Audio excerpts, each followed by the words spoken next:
Attention chiropractors, slayers of subluxation, unleashers of the imprisoned impulse. I am Dr. Anthony Pellegrino from ChiroEdge, and welcome to this week's episode of the Chiropractic Research Breakdown, where each week we break down the most relevant chiropractic science and philosophy to empower you with the ammo and certainty necessary to change your community from the inside out.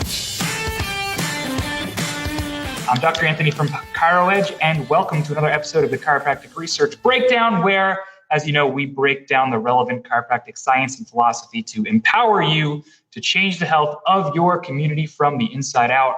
And I'm super grateful to be here today with Dr. Bruce Steinberg, CACCP through the ICPA, New York State board member at the pinnacle of everything going on in the world right now, in self-proclaimed, I just love learning, mishmash of accolades and research. And I love that because I really feel the same way. So we're going to go ahead and jump into, with Dr. Bruce here, some research that was recently published in the Annals of Vertebral Subluxation Research. He published with Dr. Russell, who's been on here before in the past, and it's called Reduction in Anxiety and Dysautonomia in 5 Adult Patients Undergoing Chiropractic Care for Vertebral Subluxation, a case series and review of the literature. And I definitely want you guys to stay in and get in on this, because what we're going to be going through is really easy ways that you can take oh my gosh, doc, I feel so much better, to having objective indicators of improvements in things like anxiety. And we've talked about questionnaires and things like that in the past, so we actually haven't spoken about this one, so this is going to be brand new. But before we do that, Dr. Steinberg, what the heck is on your shirt? Oh, my shirt. Yes, it says the WFC does not represent me. With everything that's going on, and the WFC and Parker and the ACA, saying that there's no connection between chiropractic immunity, that is the most unscientific thing I've ever heard. It's absolute ignorance. And I think we as chiropractors need to let the world know that the WFC does not represent us. So that's what I think about that one. It makes absolutely no sense. And here's a little golden gem for you. The minute someone says there's absolutely no evidence, your red flag should go up. There's one thing to say there's not enough evidence, or there's only a little, but to say there's none, red flag, it's nonsense. Right. I mean, I'm a big fan of On Purpose with Kent and Jen Tempo. And Dr. Kent says that all the time. He's like, the second somebody says there's no evidence, it's like, well, a case study is evidence. A testimonial is evidence. That's evidence. It might not fit your criteria, but to just put out this blanket statement, it's clickbait essentially, but just saying things that are silly. It's just unscientific. When Nature magazine, which is one of the most highly ranked research journals out there, says that N of 1 studies carry tons and tons of clinical value, it's like, wait a minute, what do we have tons of in our profession?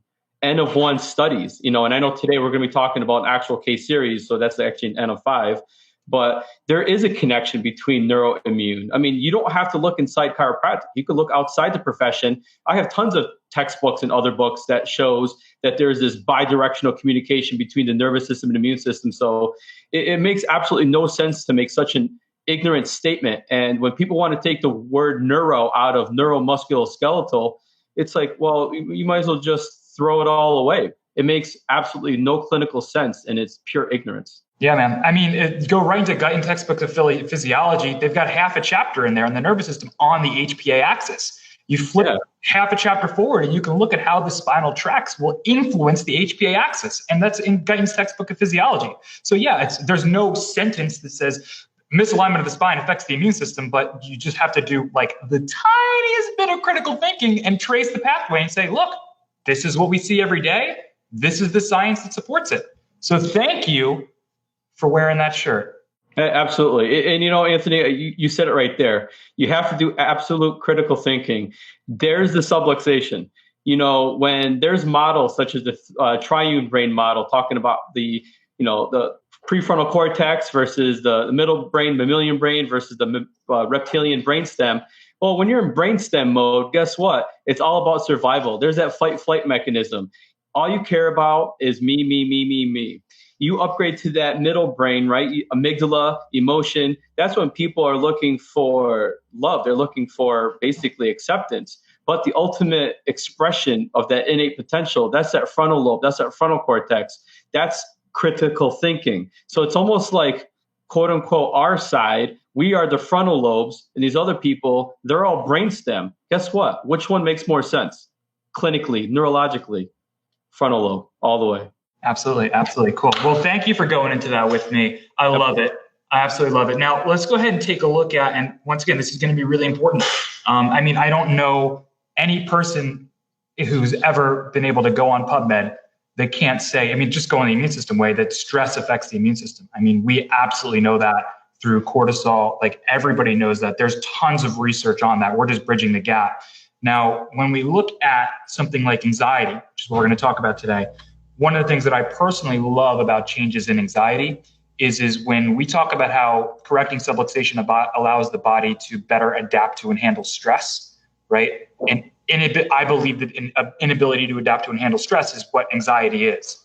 And so it's amazing to see the huge results, whether it's yesterday in my practice, I had somebody tell me that whenever she exercises, she would get really, really, really anxious, and to the point where she couldn't breathe, not because of the exercise, but because her brain would just go. The second she ran, she is a psychologist as well, so she would go into this fight or flight mode and would get this complete shortness of breath and had to start exercising.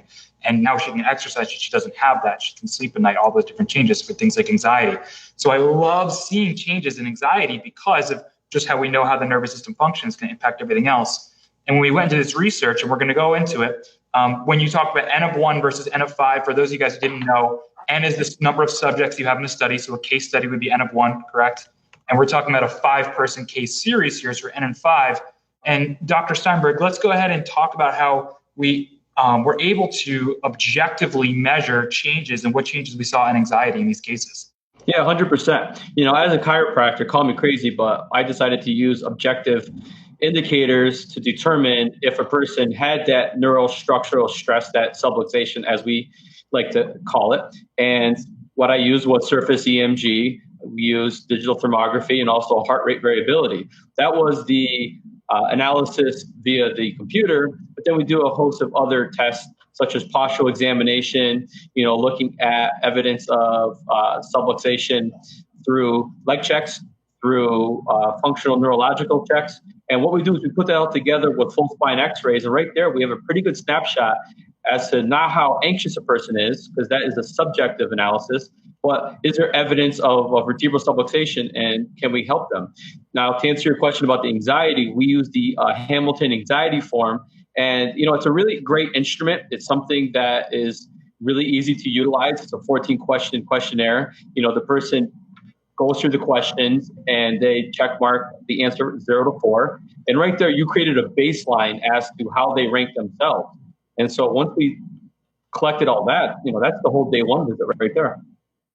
That's awesome. That's awesome. Now, one of the things that we talked about now on this show in the past, as well as in practice, we've spoken about using objective indicators like this. For those of you guys that have listened to long term, you may remember the autism treatment evaluation checklist, which we use for kids with autism, where in any part of the alphabet soup, we really use that because it does just let us funnel down and have a really good understanding of how that kiddo is being affected. Now, that's not quick. That's not 14 questions. No. We've talked about the Beck depression inventory. We've talked about the Beck anxiety inventory. And I even had a couple of you guys reach out to me about using the Beck anxiety inventory and said, hey, this is really cool to get these, but some of the questions are really flipping weird. Like, we're talking about sex drives and somebody like that, and they're coming in and maybe they have a neck pain and they have it almost was too weird in the beginning. Now, the Hamilton, you said, was, first of all, much quicker, and secondly, just easier. Is that right? Yeah. When you're answering questions 0 to 4, being 0 not present, 4 being very severe, the questions they range from fears to tension, GI issues, respiratory issues, somatic. So it's kind of interesting because it's actually getting into the autonomic nervous system without actually telling a person that. And most people, we're talking like less than 2 minutes, they fill this thing out. And I've never had a person say, no, I'm not interested in doing that. They love the fact that we are research heavy in our office, and they want to be a part of that because they know they're part of the solution, Yeah. I absolutely love that. And I'm just looking at this right now. The cool thing is This was originally published in the British Journal of Medicine Psychology in 1959. It takes 10 to 15 minutes. And the cool thing about this is that this is not a chiropractic scale, right? No, it's widely accepted. That's what it means. It's perfect. Yeah, we're talking about how the nervous system, and has questions about, remember, this is a psychology scale, not a chiropractic scale. We're talking about how anxiety affects the sensory system, yes, affects the cardiovascular system, question 9, the respiratory system, question 10, the gastrointestinal system, the genitourinary system. And yet we have people like the WFC saying the chiropractic doesn't affect any of those things, right? That the nervous system doesn't really affect any of those things. And it's like, well, where's this? Why are we the only one that puts us in this small hole when everybody recognizes that if you can influence the nervous system, you can influence these things? Yeah, it really makes no sense whatsoever. And that's why when all you want to do is treat musculoskeletal pain, it's mind boggling, especially, there's research that shows there's things more effective for low back pain, such as giving a patient a brochure on how to stretch. It's like, okay, how do you explain that? You really want to put all your eggs in that basket? It's like, no, chiropractic's a salutogenic model. It's not about treating any specific symptom of disease. Yet when you get a person healthier and working better and increase their function and well-being, the direct result is more health. And that's what we saw in this case series is, we didn't give them any pill or, we didn't treat their diagnosis. We gave them chiropractic and we checked the spine, we adjusted where necessary. And the result was a change in autonomic nerve function. We saw a change in surface EMG. We saw the change in how they self-rated themselves on the Hamilton Anxiety Form. It's like, wow, if that's the case, maybe we should be spending our research dollars on, how such a thing can occur. Maybe we should be looking at things such as pro-inflammatory biomarkers, cytokines, and seeing, okay, how do those things change under care? And the funny part is, when you start to talk about things like pro-inflammatory cytokines, guess what system you're automatically jumping into? Oh yeah, the immune system. So that's the funny part of all this. When you put it all together, we belong in the conversation, but there's others that think we don't. Yeah, absolutely. And I've read recently, I believe, N of 1 study on pro-inflammatory cytokine markers and cytokines. Are you, and this might be putting you on the spot a little bit, are you familiar with any studies out there that kind of look at on the larger scale? I know we need to put our research dollars into this. Are you familiar with any studies out there that look at this on a little bit more than a case study? Not to my knowledge. I mean, it could exist. And if it does, there's not enough of it. Even like right now, there's few studies looking at things such as like, TH1, TH2 and the balance between the two and getting into TH17 and all those. But this is a good time that we should be spending more time getting into it. But we have others saying that we shouldn't, which makes no sense at all. It makes it hard because, believe it or not, it does take dollars, right? Lots of dollars. Yeah.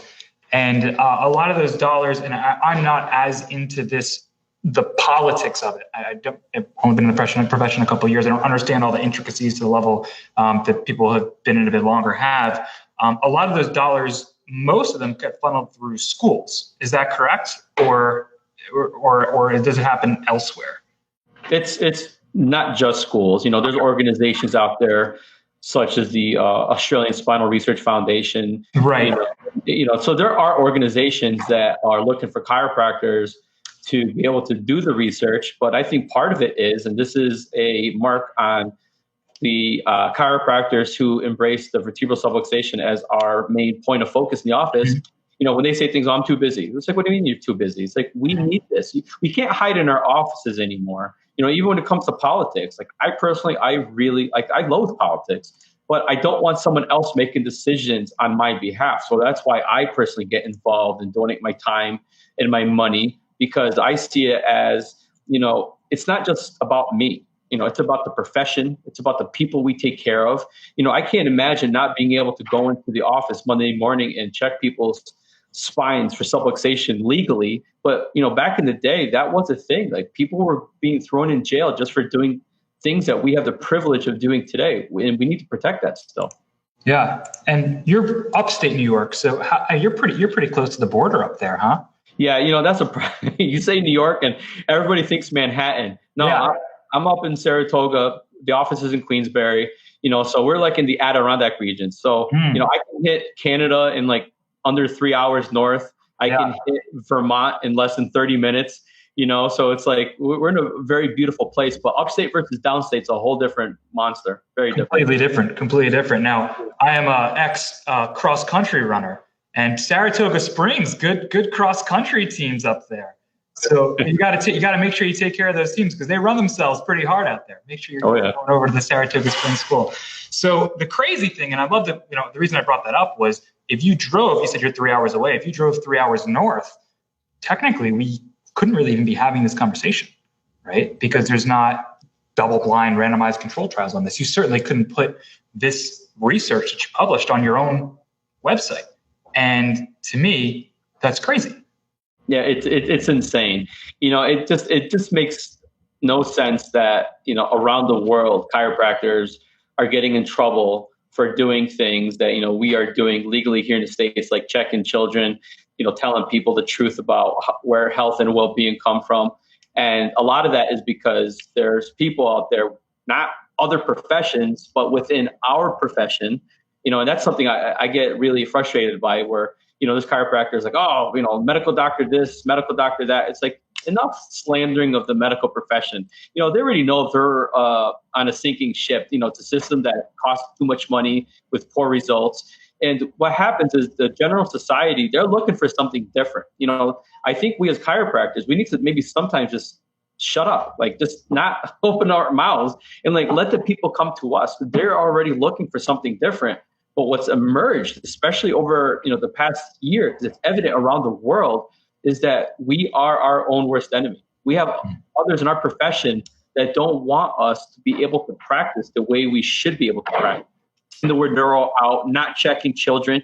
It's like, wow, do you not realize like we have the enemy within? And I think we need to talk more about that, not during this podcast per se, but just have more of an awareness about the problems in our own profession. It's almost like turn the light switch on and let's see what scurries kind of thing.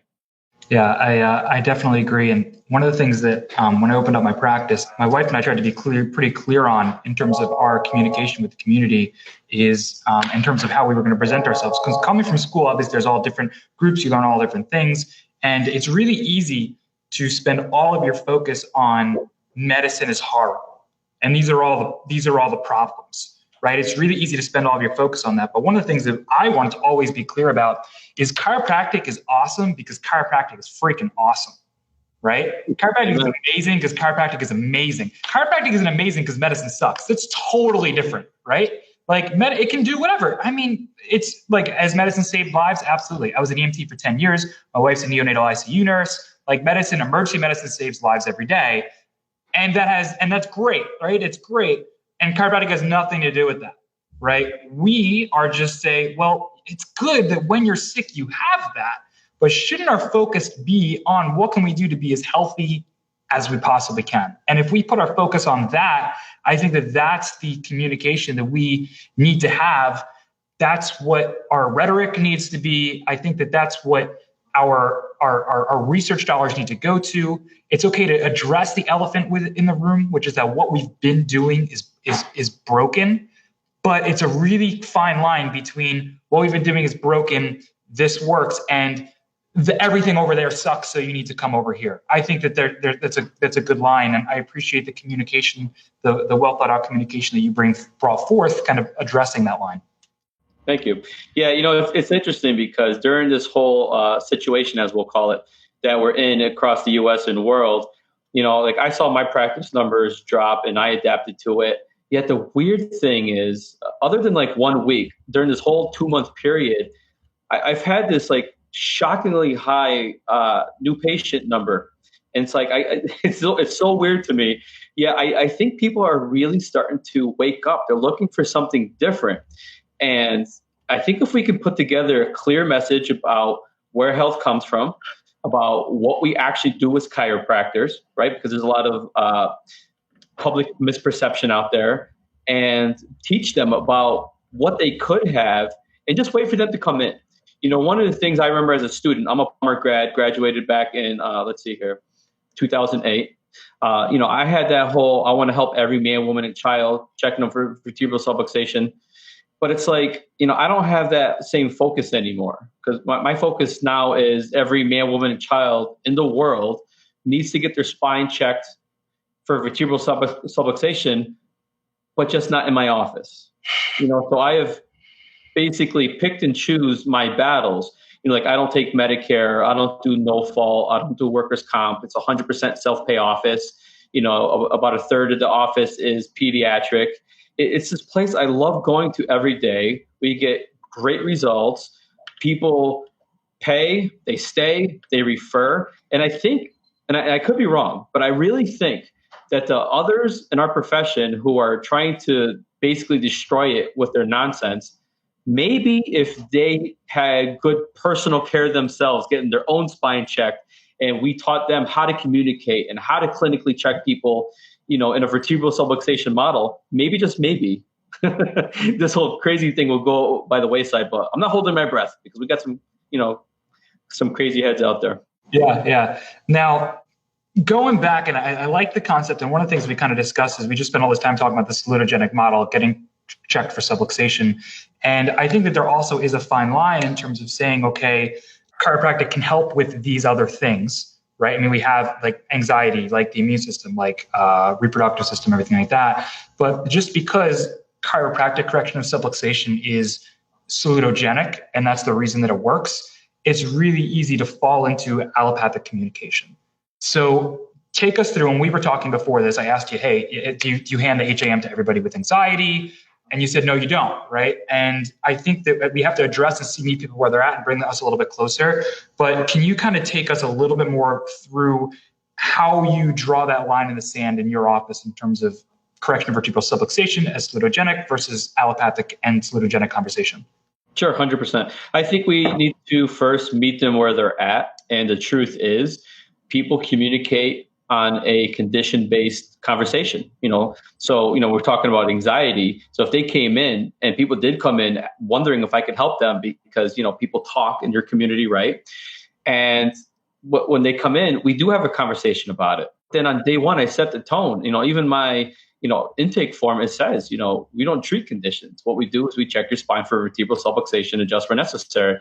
So they know that, yet they know that the nervous system plays a role in this. That's why I get kind of like, angry. Yeah. I hear others say, no, we shouldn't be talking about the nervous system. It's like, that makes no sense, because, a lot of us have Merrick charts in our office, and it's a great educational tool. I don't think all of chiropractic, we should put all our eggs in that basket per se, because that doesn't make sense. But, do we know that the vagus nerve comes out of the cranial area and comes out of the upper neck and is highly influenced by, say, C2 as an example? Yes, that's called anatomy and physiology. And so when a person sees their thermal scan and sees that there's nerve stress in the upper area, and then when we show them a X-ray, and biomechanically you can see that there's a shift that's occurred, I think even a kindergartner can go, oh, that's bad. It's like, yes. And guess what? That is what we do as chiropractors. And so to go back to your question about, how do we handle that day one? If someone comes in, say, their chief complaint's asthma, guess what? I have a spirometer. Say, here you go, blow into this thing 3 times. Let's see where you are. And, BJ used to do that, not because he was treating conditions. He wasn't practicing in an allopathic model. You know what he was doing?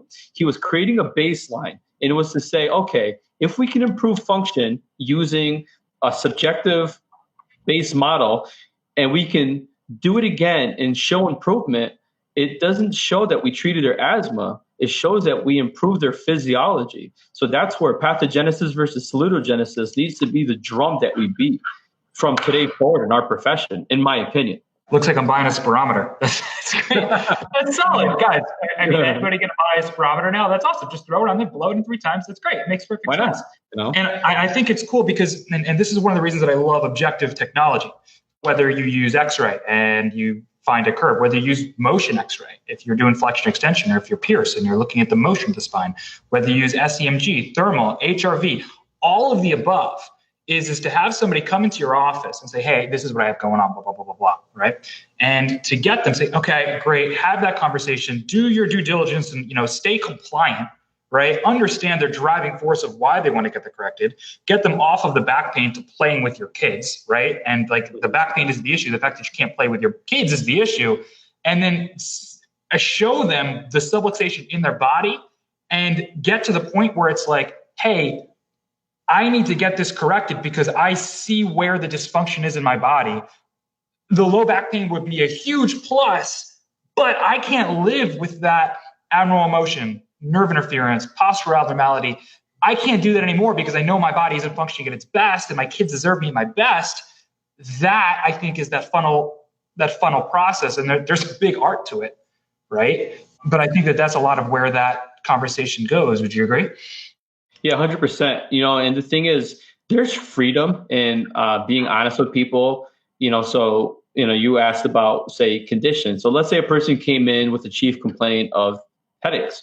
During the intake process, you look at their review of systems and you notice that constipation is an issue, that sleep's an issue, energy is an issue. And let's say they also get a lot of stomach aches. So as you go through your care, you're supposed to do periodic reevaluations, re-exams, progress scans, as I call it in my office. And you sit there and you say, all right, how's your headaches? And the patient's like, no change. So no change in frequency, duration? No. Hey, how's your sleep? Oh, so much better. How's your energy? So much better. Yeah. How's your constipation? Poop every day. Yeah. Huh. How's your stomach been doing? So much better. So the question is, did you fail the patient? In an allopathic model, yes, you failed the patient. In a chiropractic model, if you stated on day one that we're not here to treat your headache, but we're here to improve your health and well-being by addressing the vertebral subluxation of your spine, and you can show them via an improvement in objective findings, you are helping them. So that's the secret to the sauce. You have to understand what chiropractic is, number one. You need to deliver on the goods, number two. And number three, you just need to be honest with them. And you know what happens? People get it. They truly get it. I mean, how many chiropractors still get neck pain? Like, I got a spasm in my occiput right now, just talking. It's like, it's okay. There's no such thing as a pain-free life, but there is such a thing as a life of better health, better well-being, and just more vitality. Yeah, I love that. I love that, man. So objective indicators, we went through, you use SEMG, HRV, thermal. So you doing the full core score with that? No, currently I'm not. I wasn't before anymore. Okay. Well, we won't talk. Yeah. I'm looking into, we don't use HRV. We use thermal and SEMG right now, but we're really looking at HRV because I love reading research. And like every time I see HRV, it makes my heart flutter a little bit. So we're looking into investing in it. We talked about the spirometer. Obviously, if somebody has asthma, are there any other physiological objective measurements that you do in your practice? Maybe not everybody, but just to get a good baseline. Yeah, 100%. Bilateral weight scales, doing checks on a postural grid, A to P and lateral, to look for head translation, high shoulder, head tilt, head rotation.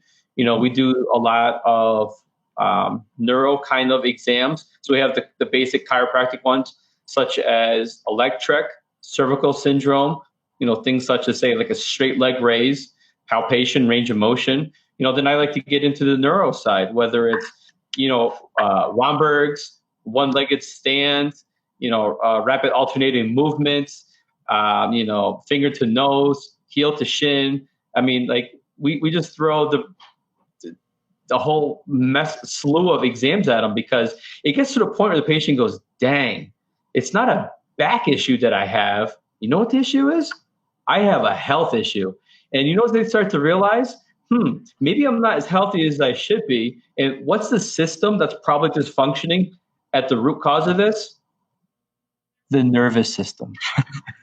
I love that. And letting them see something like, what is the one? Not Romberg's, I think it's Bakuda step test.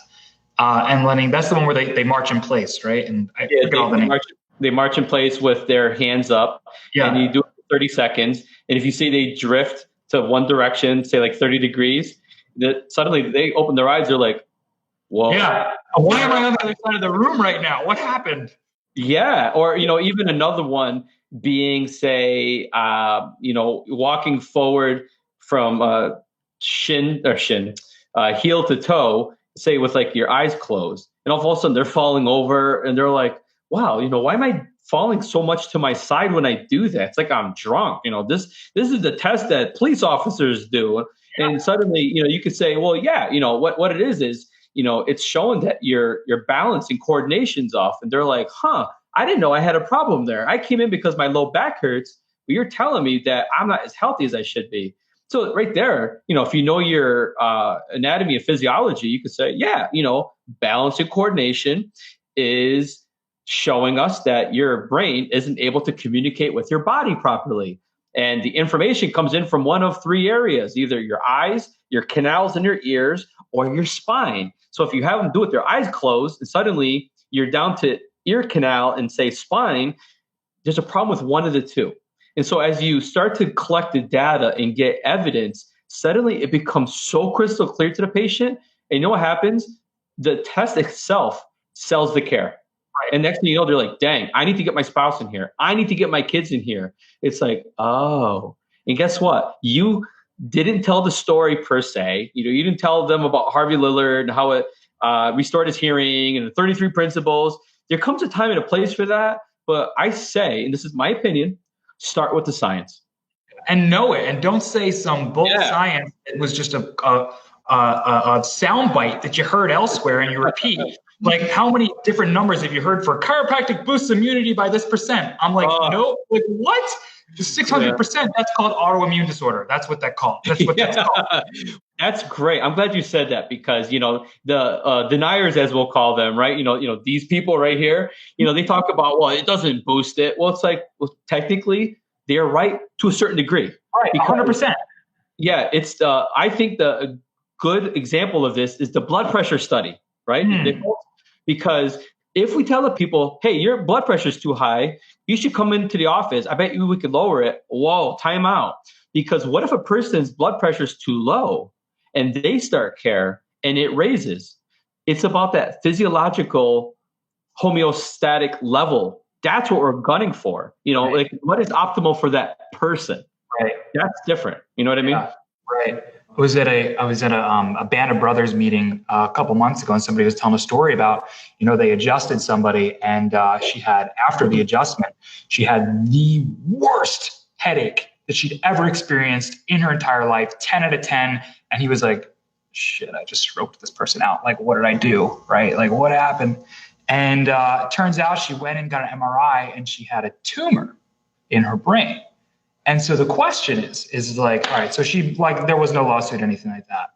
But the question is that what was the adjustment, what cleared up the path? Because like there was some communication, because if you have something growing in your brain, right? Like and this is obviously a really extreme example. So like, let's throw out any malpractice stuff on this. Like, let's talk about maybe that we're not talking about that. What we're talking about is, philosophically, when it comes down to it, is what if that adjustment is what allowed her brain to recognize that there was a problem, and the headache was a symptom of the problem, and she never would have gone until that was too large, and that headache is actually what told her to go get the MRI, and now she can go get that treated.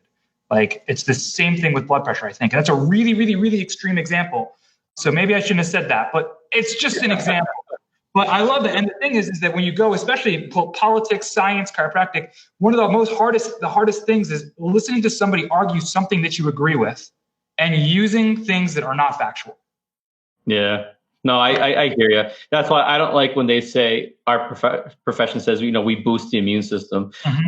No, maybe we should say things such as, we help the immune system work more efficiently, or we optimize the immune system, because like you mentioned autoimmune, and like I just had someone come in this past week, and their chief complaint, the reason they came in was Crohn's disease. Mm-hmm. So I see that on the questionnaire and the intake form. I'm like drooling over that, because like I know the science, we know the role of inflammation in the vagus nerve.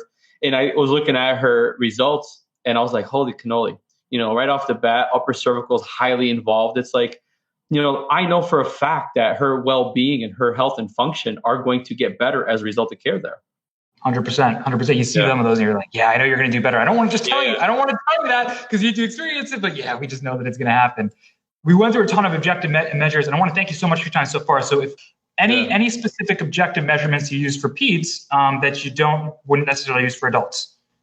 Yeah, I get a lot into perimeter reflexes with children, and with adults, not as much, some, but definitely the perimeter reflex is 100%. Yeah. I would say for us as well, that we didn't use primitive reflexes for like the first 2 years in practice, 3 years, and we started going really in after I went to Linda Slack's ICPA seminar, and I knew all about the primitive reflexes, but I went and I was like, holy shoot, like how have I not, like, and we were serving a ton of kids on the spectrum with sensory issues at the time. Man. Like, how am I not utilizing this? If not even only to integrate, but as an objective measure, like that brings, because I'm not really taking X-ray on every kid, but that brings the conversation so much away from random bars on a thermography scan, right? So that's interesting that you brought that up, because I've had that thought, and this is still a clinical challenge for me personally, because I'm the forever chiropractic student. I might be a chiro nerd, but I'm also the forever student. One of the challenges I see is, if we're going to use perimeter reflexes as an objective indicator, at what point do we go in and start doing those exercises? With a lot of the kids, I've decided to say, okay, let me run through all the reflexes and then put them through an initial phase of care, not do any of the remediation exercises, and then retest. And it's fascinating what happens. Some of them gone, like their ATNR, CNR, Moreau, rooting, gone. And other kids, all on, full throttle. So it's like, damn, maybe it's more time. And so for some of those kids, I'll do another phase of care. And next thing you know, same damn thing. So that's where it's like, where's that magical tipping point between, when you do it versus when you don't? Some get into nutrition. Like, do you get into nutrition day one, like saying, hey, man, I think your kid has chronic ear infections because there's a trigger such as, say, dairy. And dairy happens to be one of the child's 3 T's. And that's why they constantly are subluxating C2. It's like, I don't know, but it gets to a point. This is where I think objective indicators, or say like a thermal scan, is really valuable, because you can get to a point and say, hey, mom and dad, listen, here's the deal. They're clear. They're not showing anything structural wise. They're holding adjustments. So maybe it's time to start looking into other things. And at that point, you have to make a decision as a chiropractor.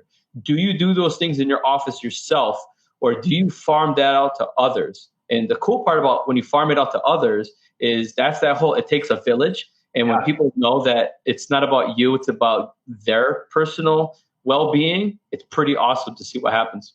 Yeah, I definitely, I love what you just said. I love everything about what you just said. I think too often we jump right into it. So we have this, and we can look at it. It's like, boom, let's do all these different things. It's like, first off, you do too many things at once. We don't know what's working. And second of all, we're going to crazy brain that kid. Like, there's too much change at once. The whole problem with subluxation is they don't adapt. So you're going to put in a ton of changes all at once. How can they possibly adapt to the change?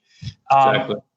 And on a side note, I've been collecting recently on a smaller scale, because we started collecting it before COVID hit, a lot of 4 weeks, initial exam, what reflexes are present, to 1 month of care, what reflexes are present, and just looking at the numbers disappear. And guys, if you like serving kids, and I think one of the coolest things in the nervous system and in chiropractic is to see those disappear, changing nothing but chiropractic. I think that's like the coolest. I think that's the coolest thing.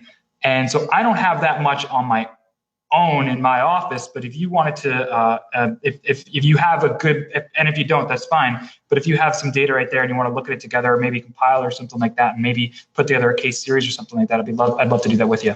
Sounds great. Yeah, that's my challenge right now. I have an associate doc, so Dr. Kate and I, it's crazy, because it's a time issue, really. Time and focus, energy, I don't know. But like right now, I have at least 40 case studies that I'm sitting on.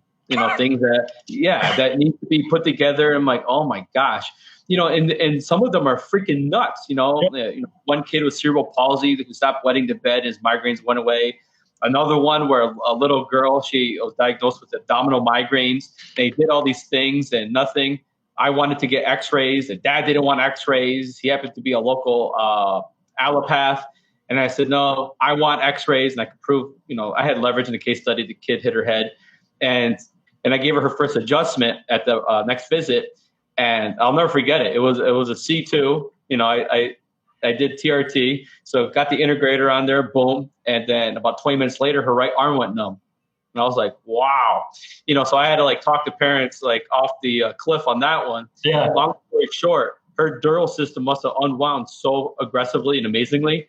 The kid was completely asymptomatic in 3 weeks, and she struggled for months and months. And it wasn't even that, but there was some mental health things going on, such as anxiety. So it's guess what? That'd be pretty cool to share with the profession. And we all have those kind of stories. It's just knowing how to write them up, taking time to do it. And then here's the most important part, right? Once they're published in a journal of any type, we should be using these things as patient education in our office. That's it. Because it's worthless for you and I to talk about it, in my opinion. True, it is. It's let me pat myself on the back. But when you share this with others, they go, oh, maybe you can help my mom. Oh, maybe you can help my kid. I think we need to be using our research a little bit more efficiently as a profession. Now, I'm going to shameless plug here, and I'm so glad you said that. So anybody listening, if you guys want to do that, if you guys go to ChiroEdgeMedia.com, there happens to be a perfect subscription service that runs this podcast that takes anything that's published on PubMed or in any chiropractic journal, and every week gives 3 beautiful patient education materials fully referenced on the bottom for your community with corresponding and referenced social media posts. So if what Doc just said sounds really intriguing, and you don't want to do the work and somebody to write it for you, go to ChiroEdgeMedia.com. Thank you. That was amazing. I couldn't have done that better myself. Man, I put it up there. I was hoping that you would slam dunk it. It was awesome. I got the assist, baby. Oh, God, I love it. I'll give you credit. All right. 10% of anybody who signs up for this podcast. Don't quote me on that. All right. So anyway, hey, thank you so much for joining. I hope you guys got a ton of info. I was burning notes here on objective indicators. Amazon's going to get a couple orders of spirometers coming up. And so that was awesome. Anything do you want to leave anybody with? Anything we didn't get to, or just how people can contact you? I'll give you the floor. Yeah, easy. You can email me, drbruce@queensberrychiropractic.com. We have something that we're going to be launching.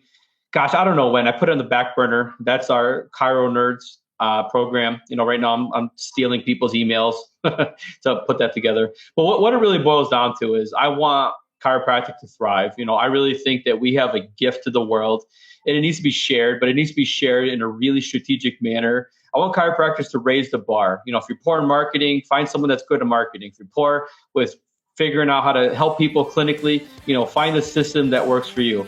But right now, the world is ready for us.